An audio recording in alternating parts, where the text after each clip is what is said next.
Soya chunks பிடிக்காதவங்க யாராச்சும் இருப்பாங்களா? அதாங்க மீல் மேக்கர். அந்த மீல் மேக்கரில் எவ்வளோ எனர்ஜி இருக்குது தெரியுமா?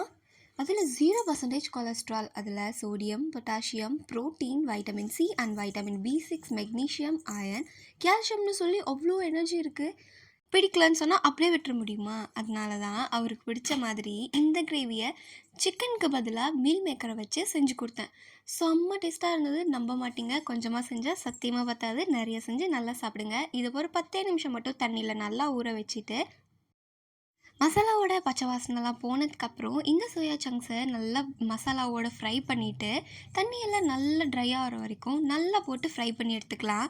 இந்த மாதிரி நல்லா ட்ரையாக வந்ததுக்கப்புறம் எவ்வளோ தண்ணி தேவையோ தண்ணி ஊற்றி 2 விசில் மட்டும் வச்சு எடுத்து பாருங்கள்.